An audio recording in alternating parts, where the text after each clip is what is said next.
Imagine being the most powerful person in the world, yet struggling with self-doubt, frustration, and the chaos of life. What if I told you that an emperor, one who ruled over millions, kept a private journal, not for glory, not for the world, but to remind himself how to be good, how to stay calm, and how to find peace? That journal is Meditations by Marcus Aurelius. And today, we'll break down this timeless masterpiece into 12 powerful lessons that will change the way you see life. So sit back, relax, and let's explore the wisdom of a Stoic emperor. Section 1. Debts and Lessons. Marcus begins Meditations by acknowledging the people who shaped him. Unlike many rulers who credited their own brilliance for their success, Marcus understood that everything he was came from the guidance and teachings of those around him. From his grandfather, he learned patience, kindness, and the importance of setting a good example. His father, though he passed away when Marcus was young, instilled in him humility, integrity, and a sense of duty. His mother showed him how to live simply and avoid materialism. His tutors taught him the power of critical thinking and self-discipline. And from the Stoic philosopher Rusticus, he learned to appreciate philosophy as a way of life, not just an academic pursuit. The lesson here is profound. We are not self-made. Our thoughts, values, and habits are shaped by those we surround ourselves with. If you want to grow into a better person, choose your influences wisely. Who are the people in your life that make you stronger, wiser, and more disciplined? And just as importantly, how are you influencing others? Section 2. Control your thoughts. Marcus reminds himself, you have power over your mind, not outside events. This is one of the most crucial lessons of Stoicism. Control what you can, and let go of what you cannot. Think about how much stress and anxiety we create by worrying about things beyond our control. Other people's opinions, mistakes from the past, or uncertainties about the future. Marcus constantly reminded himself that external events don't harm us. It's our perception of them that does. For example, if someone insults you, their words have no inherent power. It's only when you interpret those words as hurtful that they affect you. Likewise, if you lose a job or an opportunity, you can either see it as a catastrophe or as a chance for growth. The choice is yours. The takeaway? Become the master of your own mind. When challenges arise, stop and ask yourself, is this within my control? If not, let it go. Shift your focus to your reactions and your mindset, because that is where your true power lies. Section 3. The Shortness of Life. In this book, Marcus constantly reminds himself, life is fleeting. Kings, warriors, poets, all fade into history. Even the greatest achievements are temporary. He reflects on the emperors before him, on the philosophers and generals who once held immense power, but are now just names in history books. He reminds himself that death is inevitable, and that chasing fame, wealth, or status is ultimately meaningless. What truly matters is how we live, whether we act with virtue, kindness, and wisdom in the present moment. This might sound grim, but Marcus didn't dwell on death as a source of fear. Instead, he used it as motivation. If life is short, why waste time on trivial things? Why hold grudges, worry about gossip, or chase things that don't bring true fulfillment? Instead of fearing death, he urges us to live with purpose. So ask yourself, if today were your last, would you be proud of how you lived? Are you focusing on what truly matters, or are you caught up in distractions? Section 4. The Importance of Virtue. Marcus believed that true happiness isn't found in wealth, fame, or power, but in virtue. The 4 key virtues of Stoicism: wisdom, justice, courage, and self-discipline. Wisdom is about seeking the truth and understanding the world as it really is, rather than how we wish it were. Justice is about treating others fairly and acting with integrity, even when it's difficult. Courage is not just about physical bravery, but also about standing up for what's right, facing discomfort, and pushing through fear. And self-discipline is about controlling our desires and impulses, ensuring that we act with reason rather than emotion. Whenever he faced a challenge, Marcus would ask himself, what would the best version of me do? This question helped him stay aligned with his values, even in the face of adversity. The lesson here is simple but powerful. External success means nothing if you lack virtue. If you want to live a meaningful life, focus on who you are rather than what you have. Are you acting with wisdom, fairness, courage, and self-control? Or are you letting greed, fear, or anger dictate your choices? Section 5. Rise above anger. Frustrated with people? Marcus was too. But he realized that getting angry only harms us. He wrote, "The best revenge is not to be like that. Anger is a natural response when we feel wronged, but Stoicism teaches that indulging in it only makes us suffer more." Marcus urges us to recognize that people act based on their own perspectives, biases, and limitations. If someone is rude or unjust, it's often because they don't know any better.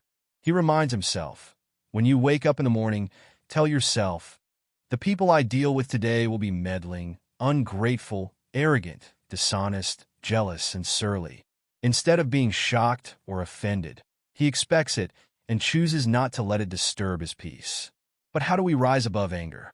First, we must detach from our emotions in the heat of the moment. Step back, take a breath, and ask yourself, will this matter in a day, a week, or a year? Most of the time, the answer is no. Second, remember that we cannot control others, only our reactions. Third, cultivate compassion. Just as we have flaws and make mistakes, so do others. Instead of resenting them, pity them. They are only acting in ignorance. So the next time someone cuts you off in traffic, insults you, or acts unfairly, ask yourself, will I let them control my peace, or will I rise above it? Section 6.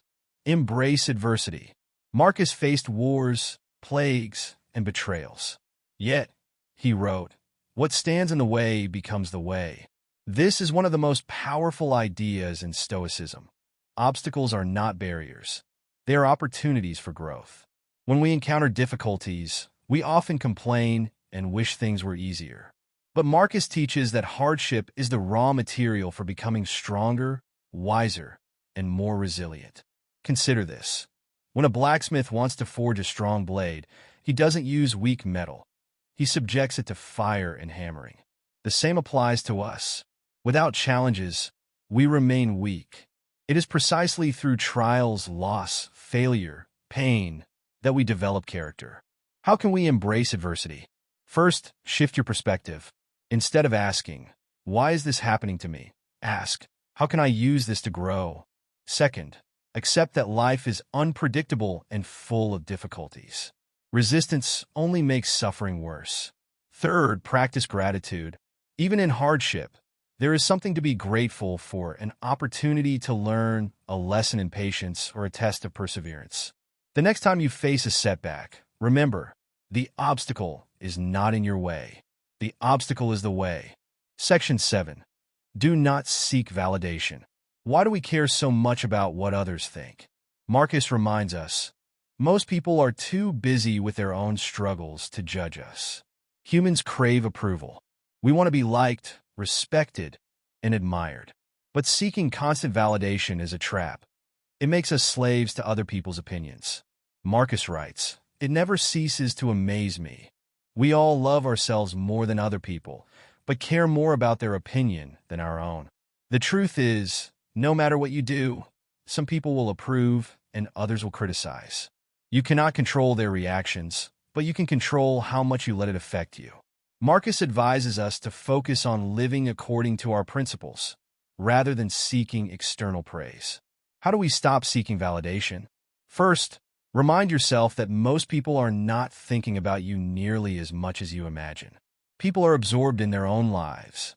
Second, ask, would I still do this if no one were watching? If your answer is yes, then it is truly your decision, not one made for others' approval. Third, practice self-reliance.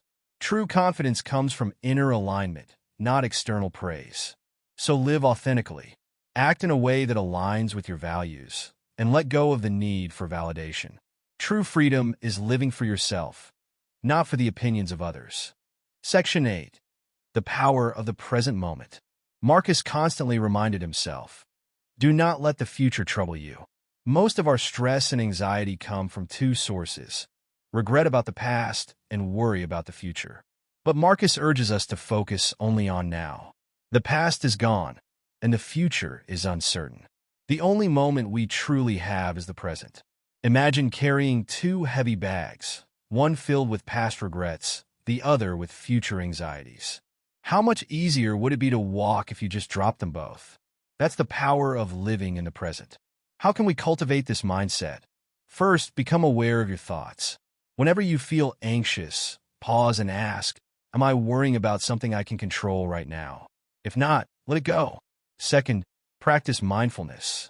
Engage fully in whatever you are doing, whether it's eating, working, or talking with a friend. Third, accept that the present moment is all you have, so make the most of it. If you ever find yourself overwhelmed, take a deep breath and remind yourself, be here now. Nothing else matters but this moment. Section 9. Serve others selflessly. Despite being an emperor, Marcus believed in humility and service. He wrote, "What brings no benefit to the hive brings no benefit to the bee." This simple yet profound statement reminds us that we are not isolated beings. We are part of a larger community, and our well-being is interconnected with the well-being of others. Society functions best when individuals contribute selflessly rather than acting purely out of personal gain.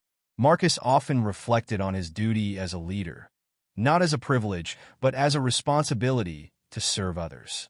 He understood that genuine fulfillment comes not from selfish pursuits, but from making a positive impact. Whether you're a leader, a friend, a family member, or a colleague, ask yourself, am I making things better for those around me? How can we serve others selflessly? First, develop empathy. Try to see the world from another's perspective. Second, engage in small acts of kindness. A kind word, a helping hand, or a moment of patience can have a ripple effect beyond what we see. Third, focus on contribution rather than recognition. True service does not seek praise or reward. It is done simply because it is right. When we give without expectation, we strengthen our bonds with others and create a more compassionate world. Ask yourself, what have I done today to serve others? Section 10. Accept impermanence. Everything changes: relationships, careers, even life itself. Marcus reminds us, the universe is change. Life is opinion. One of the hardest lessons in life is accepting that nothing stays the same. We often cling to people, possessions, and circumstances, fearing loss or change. But Marcus teaches that resisting change only leads to suffering. Instead, we must embrace the impermanent nature of everything. Think of the seasons. Spring gives way to summer, summer fades into autumn, and autumn leads to winter. Life follows the same pattern: joy and sorrow, success and failure, beginnings and endings. All are part of the cycle. Nothing is truly lost. Everything transforms. How can we accept impermanence?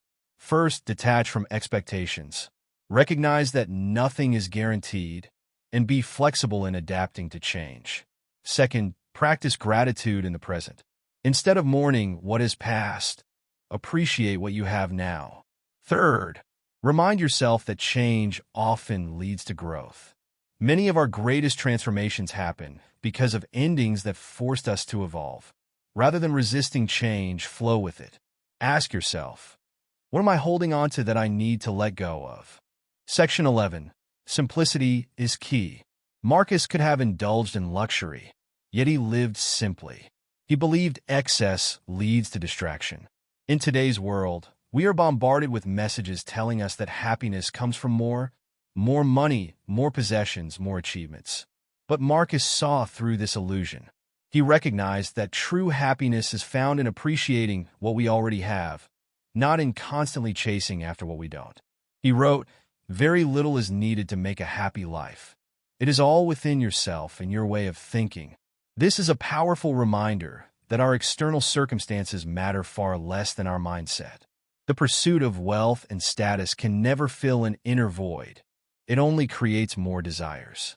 How can we embrace simplicity? First, declutter not just your possessions, but your mind. Let go of unnecessary worries and distractions. Second, focus on experiences over material things. Happiness often comes from meaningful moments, not expensive objects. Third, be content with what is essential. Identify what truly matters to you and eliminate the excess. Simplicity is not about deprivation. It is about clarity. It allows us to focus on what brings real fulfillment rather than being weighed down by things that don't. Ask yourself, what can I simplify in my life to create more peace? Section 12.